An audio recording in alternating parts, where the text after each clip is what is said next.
एक इम्पॉर्टेंट सवाल, अभी इस वक्त आप जो सोच रहे हो वो कौन सोच रहा है? आप सोच रहे हो या आपका ब्रेन सोच रहा है? ज़्यादातर लोग ये मानते हैं कि ब्रेन और माइंड एक ही चीज़ है, सेम चीज़ है, एक ही पैकेज डील है। बट साइंस कहता है कि नहीं, दोनों बिल्कुल अलग अलग चीज़ें हैं। और ये फ़र्क समझना ये सिर्फ फिलोसफी और साइकोलॉजी का टॉपिक नहीं है। ये डायरेक्टली इफेक्ट करता है कि क्यों आप अपनी एंजाइटी को, अपनी घबराहट को, अपनी ओवरथिंकिंग को कंट्रोल नहीं कर पाते, क्यों आप अपनी हैबिट्स को बदल नहीं पाते, और क्यों आप अपने डिसीजंस के बारे में रिग्रेट फील करते रहते हो। तो आज हम जानेंगे ब्रेन और माइंड के बीच का डिफरेंस और इसको डाइसेक्ट करेंगे, जिसके बारे में न्यूरो साइंटिस्ट, फिलोसोफर और साइकोलॉजिस्ट सदियों से आर्ग्यू करते आ रहे हैं, बहस करते आ रहे हैं। तो चलिए शुरू करते हैं एक साइकोलॉजी मास्टर क्लास को और समझते हैं दिमाग और मन के बीच में क्या फ़र्क होता है। What's the difference between brain and mind. एक सिंपल एग्जाम्पल से शुरू करते हैं। सोचो एक कंप्यूटर है, उसका हार्डवेयर, चिप्स हैं, सर्किट है, मदरबोर्ड है, रैम है, ये सब फिजिकल चीज़ें हैं। इसे आप छू सकते हो, देख सकते हो, इनको रिपेयर कर सकते हो। अब उसका ऑपरेटिंग सिस्टम है, विंडोज़ है, ओएस है या लिनक्स है। वो ओएस ही डिसाइड करता है कि वो कंप्यूटर कैसे चलेगा, कैसे ऑपरेट करेगा, कैसे प्रोसेस करेगा। यही फ़र्क है ब्रेन में और माइंड में। आपका ब्रेन हार्डवेयर है, एक फिजिकल ऑर्गन अप्रॉक्सीमेटली 1.4 किलोग्राम्स का होता है, जो आपके स्कल के अंदर बैठा हुआ है। उसमें न्यूरॉन्स हैं, ब्लड वेसल्स हैं, केमिकल्स हैं। डॉक्टर्स उन्हें स्कैन कर सकते हैं, उन्हें ऑपरेट कर सकते हैं। लेकिन आपका माइंड वो ओएस है, ऑपरेटिंग सिस्टम, जिसमें आपके थॉट्स, आपके बिलीव्स, मेमोरीज, इमेजिनेशन, परसेप्शन, ये सारी चीज़ें होती हैं। माइंड को आप फील करते हो, एक्सपीरियंस करते हो, बट कोई माइक्रोस्कोप लगा के आप उसको नहीं देख सकते। तो ये फ़र्क इतना इंपॉर्टेंट क्यों है? क्योंकि जब आप कहते हो कि मेरा दिमाग नहीं मान रहा है, तो एक्चुअल में आप अपने मन की बात कर रहे होते हो। बट जब डॉक्टर कहता है कि तुम्हारे ब्रेन में केमिकल इम्बैलेंस है, तो वो फिजिकल ब्रेन की बात कर रहा होता है। दोनों प्रॉब्लम्स रियल हैं, बट दोनों के सॉल्यूशंस बिल्कुल अलग अलग हैं। तो ठीक है, ब्रेन अलग है, माइंड अलग है, बट ये माइंड आया कहाँ से और ब्रेन उसको हैंडल कैसे करता है?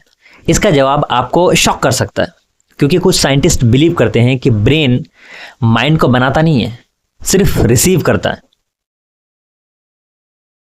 यह थियरी सुनने में थोड़ी फिल्मी लगती है, बट इस पे सीरियस रिसर्च होती रही है। कुछ न्यूरो साइंटिस्ट्स और फिलोसोफर का कहना है कि ब्रेन एक रिसीवर की तरह काम करता है, एक रेडियो रिसीवर की तरह। वो कॉन्शियसनेस को क्रिएट नहीं करता, वो कॉन्शियसनेस पे जस्ट ट्यून इन करता है। जैसे एक रेडियो सिग्नल को रिसीव करता है, वो सिग्नल को क्रिएट नहीं करता, वो बस सिग्नल को पकड़ता है और फ्रीक्वेंसी मैच करता है। तो इस थ्योरी के अकॉर्डिंग कॉन्शियसनेस यानी मैं हूँ, ये वाली फीलिंग, ये कोई अलग डायमेंशन में एग्जिस्ट करती हैं। ब्रेन जस्ट हमें उस कॉन्शियसनेस से कनेक्ट करवाता है। तो इसका एक पावरफुल इम्प्लीकेशन भी है। अगर रेडियो बंद कर दो तो क्या ब्रॉडकास्ट खत्म हो जाता है? नहीं, सिग्नल तो तब भी एग्जिस्ट करता है ना, क्योंकि आपने सिर्फ रिसीवर को बंद किया, रेडियो को बंद किया। तो अगर ये थ्योरी सही है, तो जब ब्रेन काम करना बंद कर देता है, कॉन्शियसनेस खत्म नहीं होती, सिर्फ कनेक्शन टूट जाता है। ये NDE यानी नियर डेथ एक्सपीरियंस को एक्सप्लेन करने की कोशिश करता है। जिन पेशेंट्स को हार्ट अटैक आया, जो कार्डियक अरेस्ट में थे, उनको एक टनल ऑफ लाइट दिखी, मतलब एक लाइट का टनल दिखा। और जिनके ब्रेन में थोड़े वक्त के लिए ज़ीरो एक्टिविटी थी, लेकिन फिर भी उन्होंने कुछ एक्सपीरियंस किया। तो ये सारे पेशेंट्स के केसेस यही सजेस्ट करते हैं। अब मैं ये नहीं कह रहा कि आप अपनी बॉडी छोड़ दो और एस्ट्रल ट्रैवल पे निकल जाओ। साइंस खुद इतना कॉन्फिडेंट नहीं है कॉन्शियसनेस के बारे में जितना हम सोचते हैं। तो एक साइड पे है ब्रेन, फिजिकल है, मेजरेबल है, स्कैनेबल है, हम उसको मेजर कर सकते हैं, स्कैन कर सकते हैं। और दूसरी साइड पे है माइंड, एक मिस्टीरियस चीज़ है, पावरफुल है और डायरेक्टली हर उस चीज़ से कनेक्टेड है जिसको आप फील करते हो। बट इन दोनों के बीच ऐसी कौन सी चीज़ है जो एक्चुअली में आपकी लाइफ को कंट्रोल करता है? इसका जवाब है कॉन्शियसनेस, और ये काफ़ी कॉम्प्लिकेटेड है। कॉन्शियसनेस ये साइकोलॉजी का सबसे बड़ा अनरिजॉल्व्ड क्वेश्चन है, जिसको आज तक सॉल्व नहीं किया गया है। फिलोसोफर इसको the hard problem of consciousness कहते हैं, और इसका नाम ही बता देता है कि ये कितना मुश्किल टॉपिक है। सिंपल सा क्वेश्चन है, सब्जेक्टिव एक्सपीरियंसेस कैसे होते हैं? मतलब कोई चीज़ लाल है, ये आपको कैसे पता चलता है कि वो लाल है? रेडनेस ऑफ रेड, ये आपको कैसे फील होती है? दर्द की फीलिंग कहाँ से आती है, कहाँ से जनरेट होती है? मैं हूँ, ये कहाँ से पैदा होता है? न्यूरो साइंस ये बता सकती है कि जब आप कोई चीज़ फील करते हो तो आपके ब्रेन में कौन से पार्ट में कौन सी एक्टिविटीज़ हो रही होती है, बट वो ये एक्सप्लेन नहीं कर सकती कि वो फीलिंग क्यों पैदा हो रही है, क्यों जनरेट हो रही है।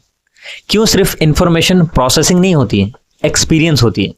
विलियम जेम्स, जो अमेरिकन साइकोलॉजिस्ट के फादर माने जाते हैं, उन्होंने कहा था कि कॉन्शियसनेस एक स्ट्रीम की तरह है, एक धारा की तरह है जो बहती रहती है। उसमें आपके थॉट्स, आपके फीलिंग्स, आपके सेंसेशंस बहते रहते हैं और ये कभी रुक नहीं सकती। आपके सो जाने के बाद भी आपको ड्रीम्स आते रहते हैं। इसका मतलब है कि आपका माइंड लगातार 24 घंटे काम करता रहता है, मतलब कि नींद में भी चैन नहीं। Classic Indian mindset. और यही कॉन्शियसनेस वो चीज़ है जो आपके ब्रेन और आपके माइंड के बीच में एक पुल का काम करता है, एक ब्रिज का काम करता है। ब्रेन फिजिकल इवेंट्स को, जो इवेंट्स रियल लाइफ में हो रहे हैं, जो घटना रियल लाइफ में हो रहे हैं, उसको प्रोसेस करता है और माइंड उन्हीं घटनाओं को इंटरप्रेट करता है, उनकी व्याख्या करता है। अब ये कह सकते हो कि ब्रेन जो भी प्रोसेस करता है, माइंड उसको एक्सप्लेन करता है और कॉन्शियसनेस वो विटनेस है, वो गवाह है जो ये सब चीज़ को एक्सपीरियंस कर रहा होता है। ठीक है, ये सब थ्योरी लग रहा है, बट प्रैक्टिकली आपकी लाइफ में इसका क्या मतलब है? ब्रेन और माइंड का ये फ़र्क आपके इमोशंस, आपके हैबिट्स, आपके मेंटल हेल्थ को डायरेक्टली अफेक्ट करता है और ये चीज़ें समझ लेना आपको जेन्युइनली कंप्लीटली चेंज कर सकता है। अब असली गेम शुरू होता है। ये फिलोसॉफिकल डिबेट सिर्फ क्लासरूम और लेक्चर रूम्स के लिए नहीं है। जब आप अपने ब्रेन और अपने माइंड के बीच का फ़र्क समझ लेते हो, तब आप अपनी साइकोलॉजी को यूज़ करना सीख लेते हो। कैसे? पॉइंट 1, आप अपनी एंजाइटी और ओवरथिंकिंग के बारे में सोचो, यानी घबराहट। और बहुत ज़्यादा जब आप सोचते हो तब क्या होता है? जब आप एंशियस होते हो, जब आपको घबराहट महसूस होता है, तो आपके दिमाग का एमिगडाला वो एक्टिवेट हो जाता है। ये एमिगडाला एक थ्रेट डिटेक्शन सिस्टम है। बेसिकली एक अलार्म बेल है जो डेंजर फील होने पर बजती रहती है। ये फिजिकल प्रोसेस है, इसमें आपके ब्रेन से केमिकल रिलीज होते हैं, आपकी हार्ट रेट बढ़ जाती है। बट आपका माइंड वो वही इंटरप्रेट करता है जो आपने उसे बार बार सिखाया है। अगर आपने उसे बिलीव करवाया है कि यार लोग तो मुझे जज करते हैं, लोग तो मेरे ऊपर हंसते रहते हैं, तो माइंड वो पैटर्न पकड़ लेता है और ब्रेन वही सारी केमिकल्स को रिलीज करता रहता है। तो एक लूप की तरह है और इस लूप को तोड़ने के लिए आपको माइंड लेवल पे काम करना पड़ेगा, ना कि सिर्फ विल पावर पे काम करना पड़ेगा। ज़बरदस्ती किया गया हुआ काम बस थोड़ी देर के लिए होता है, लेकिन जब आप माइंड लेवल पे काम करते हो तो वो फिर परमानेंट हो जाता है। Point number 2, habits. आपकी हैबिट्स, आपकी आदतें ब्रेन में इनकोडेड होती हैं, वो ब्रेन में बनती हैं। लिटरली जो न्यूरॉन्स बार बार एक साथ फायर होते रहते हैं, वो एक स्ट्रॉन्ग पाथवे बना लेते हैं, एक स्ट्रॉन्ग रास्ता बना लेते हैं। न्यूरोसाइंस में इसको बोलते हैं neurons that fire together wire together.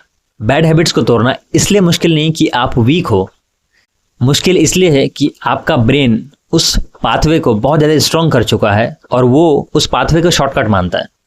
But mind से, अवेयरनेस से, इंटेंशन से, कॉन्शियस डिसीजन से आप नए पाथवेज बना सकते हो। यही न्यूरोप्लास्टिसिटी है।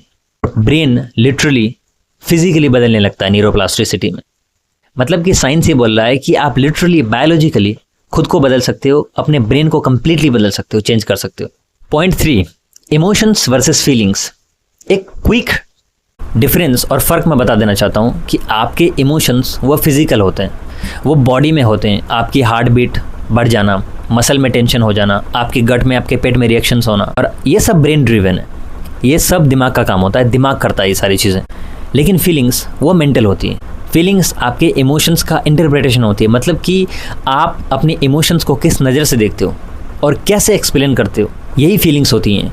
और ये माइंड ड्रिवन होती है, ये सब माइंड करता है। फॉर एग्जाम्पल, 2 लड़के हैं, दोनों का बाप मर गया। तो एक लड़का बहुत ज़्यादा रो रहा है, उसका ब्रेक डाउन हो गया है, वो पीट के रो रहा है, चिल्ला रहा है, चीख रहा है कि मेरा बाप मर गया, मैं क्या कर सकता हूँ, अब तो मेरी दुनिया बर्बाद हो गई, तबाह हो गई, मैं तो बर्बाद हो गया, लुट गया। दूसरा लड़का वो बोल रहा है कि चलो मौत तो सबका होता है, उसे भी दुख है, लेकिन वो बोल रहा है कि मौत तो सबका आना है, सबको मरना है एक दिन, अब मेरी बारी है, मुझे जिम्मेदारी उठाना पड़ेगा, मुझे मर्द बनना पड़ेगा। तो देखा आपने, इमोशन एक ही है, बाप का मर जाना, लेकिन दोनों बंदे उस इमोशन को अलग अलग तरीके से देख रहे हैं, प्रोसेस कर रहे हैं। आप एक इमोशन को कंट्रोल नहीं कर सकते, बट आप फीलिंग्स उसको कंट्रोल कर सकते हो, आप उसको चूज़ कर सकते हो प्रैक्टिस के साथ, और इवेंचुअली आप उसको कंट्रोल कर सकते हो। आप जैसा चाहे वैसा फील कर सकते हो। इसलिए 2 लोग जब सेम सिचुएशन में होते हैं, लेकिन एक ब्रेक डाउन कर जाता है और दूसरा कामली, आराम से, शांति से उस सिचुएशन को हैंडल कर लेता है। सेम ब्रेन केमिस्ट्री है, लेकिन माइंड वो बिल्कुल अलग अलग है। तो ब्रेन और माइंड दोनों पावरफुल है अपनी अपनी जगह, बट एक और डायमेंशन है, एक और चीज़ है जो इन दोनों का मास्टर है। यही चीज़ डिसाइड करती है कि आप अपने दिमाग के गुलाम रहोगे या उसके मालिक बनोगे। उसे कहते हैं सेल्फ अवेयरनेस। और ये चैप्टर शायद आज का सबसे ज़्यादा इंपॉर्टेंट होने वाला है। साइकोलॉजी में एक कंसेप्ट है मेटाकॉग्निशन, मतलब अपने थॉट्स के बारे में सोचने की काबिलियत। इंसानों के पास ये एक यूनिक काबिलियत है। जानवर वो सिर्फ रिएक्ट करते रहते हैं, लेकिन इंसान वो ऑब्ज़र्व कर सकते हैं, वो देख सकते हैं अपने रिएक्शंस को, अपने थॉट्स को, और फिर चूज़ कर सकते हैं अपने रिएक्शंस को। The great psychologist, the famous psychologist Carl Jung ने कहा था कि until you make the unconscious conscious, it will direct your life and you will call it fake। मतलब कि जब तक आप अपने अवचेतन मन को चेतन नहीं बना लेते, तब तक वो आपकी लाइफ को कंट्रोल करता रहेगा और फिर आप उसे किस्मत कहेंगे। जब तक आप अपने माइंड के, अपने मन के पैटर्न्स नहीं देख लेते, तब तक आप उनके गुलाम रहते हो। लेकिन जब आप देखने लगते हो, तब आप एक प्लेयर बन जाते हो, एक खिलाड़ी बन जाते हो, मास्टर बन जाते हो अपने मन का। सेल्फ अवेयरनेस का मतलब ये नहीं कि आप सब कुछ कंट्रोल करो। सेल्फ अवेयरनेस का मतलब है कि आप अवेयर रहो, आप जागरूक रहो, आप देखो कि क्या चल रहा है, मेरा दिमाग कौन सा अलार्म बजा रहा है, मेरा माइंड कौन सी स्टोरी बना रहा है, और फिर कॉन्शियसली चूज़ करो कि रिएक्ट करना है या रिस्पॉन्ड करना है। एक सिंपल सी प्रैक्टिस है, जब भी आपको कोई स्ट्रॉन्ग इमोशन फील हो तो उसको एक नाम दो, उस इमोशन को नाम दो। जैसे कि आप फ्रस्ट्रेटेड फील कर रहे हो, अब घबराहट महसूस कर रहे हो, तो आप बोलो कि मैं फ्रस्ट्रेटेड फील कर रहा हूँ, मुझे घबराहट महसूस हो रही है। रिसर्च ये बताती है, रिसर्च ये शो करती है कि जब आप अपनी फीलिंग्स को लेबल करती हो, उसको एक नाम देते हो, तो आपके दिमाग का एमिगडाला, उसका रिस्पॉन्स लिटरली बहुत कम हो जाता है, वो रिड्यूस हो जाता है। नाम देने से आपका एमिगडाला बिल्कुल काम हो जाता है, आपका ब्रेन शांत हो जाता है, और ये इफेक्ट लेवलिंग है और ये हमेशा वर्क करता है। तो अब हम यहाँ तक पहुँच गए, हम ब्रेन और माइंड के गेम को समझ गए, लेकिन एक लास्ट सवाल, एक माइंड बेंडिंग सवाल है, वो रह जाता है कि अगर माइंड एक्सपीरियंस करता है और ब्रेन उसको रिसीव करता है, तो आप कौन हो? और यही सवाल साइकोलॉजी को फिलोसॉफी से कनेक्ट करता है, मिलाता है। The great French philosopher Rene Descartes ने फिलोसॉफी का सबसे बड़ा और सबसे ज़्यादा इम्पॉर्टेंट लाइन बोला कि I think therefore I am, मतलब कि मैं सोचता हूँ इसलिए मैं हूँ। बट साइकोलॉजी आज पूछ रही है कि कौन सोच रहा है? आपका ब्रेन एक टूल है और आपका माइंड वो लेंस है, वो चश्मा है जिससे आप दुनिया देखते हो, और सेल्फ अवेयरनेस वो विटनेस है, वो गवाह है जो इन दोनों को ऑब्जर्व करता है। तो आप वो ऑब्जर्वर हो, वो कॉन्शियसनेस हो जो सब कुछ एक्सपीरियंस करता है। ब्रेन और माइंड का ये फ़र्क सिर्फ एकेडमिक नहीं है, ये आपको रिमाइंड कराता है कि आप अपने दिमाग के रिएक्शन से ऊपर हो, आप अपने थॉट्स से ऊपर हो, और आप अपने इमोशन से भी ऊपर हो।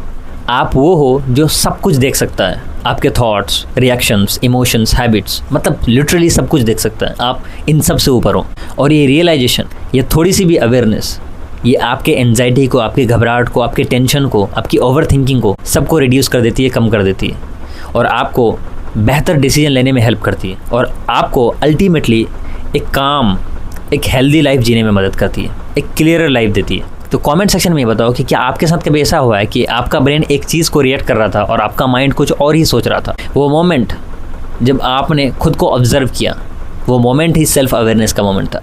अगर इस वीडियो ने आपको कुछ अलग फील करवाया है, कुछ नया फील करवाया, तो आप जानते हो वीडियो के साथ क्या किया जाता है। लाइक करो, लोगों के साथ शेयर करो, ताकि लोगों को भी पता चले कि ब्रेन और माइंड के बीच में क्या फ़र्क होता है, और लोग भी अपनी साइकोलॉजी समझें। और अगर आप लव की साइकोलॉजी जानना चाहती हो कि लव, आजकल का जो लव है वो लव नहीं है, वो मेंटल इलनेस है, ये जानना चाहती हो, तो यहाँ क्लिक करके वीडियो देख सकते हो। Well then, this is Farhan Shamimi. Thank you so much for watching and signing of.